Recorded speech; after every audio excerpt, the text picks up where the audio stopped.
নদীমাতৃক বাংলাদেশ। এই নদীকে কেন্দ্র করেই ব্রিটিশরা বাংলাদেশে তাদের ব্যবসা বাণিজ্য সম্প্রসার করেছিল। এদেশের মানুষকে শোষণ, লাঞ্ছনা, বঞ্চনার পাশাপাশি মানুষকে সাধারণভাবে বেঁচে থাকার জন্য একটি আধুনিক এবং যুগোপযোগী শিক্ষা ব্যবস্থাও তারা গড়ে তুলেছিল। ব্রিটেনের তৈরি আইন কানুনই এখন বাংলাদেশ চলছে।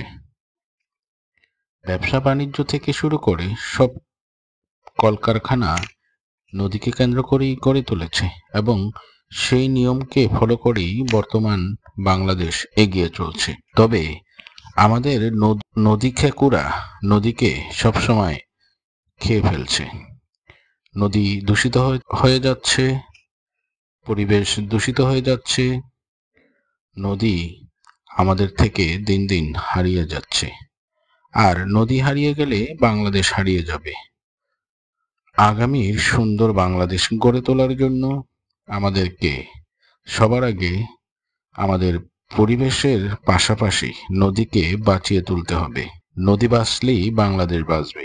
আন্তর্জাতিক বাণিজ্য মেলা এই নদীকে কেন্দ্র করেই গড়ে উঠেছে।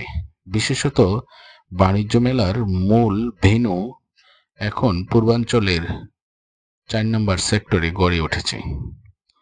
ঢাকাকে যানজট এবং কোলাহল মুক্ত করার জন্য সরকারের এই একটি উদ্যোগ অবশ্যই প্রশংসার দাবি রাখে। সবাই ভালো থাকবেন, সুস্থ থাকবেন এবং চ্যানেলটির পাশে থাকবেন। আল্লাহ হাফেজ।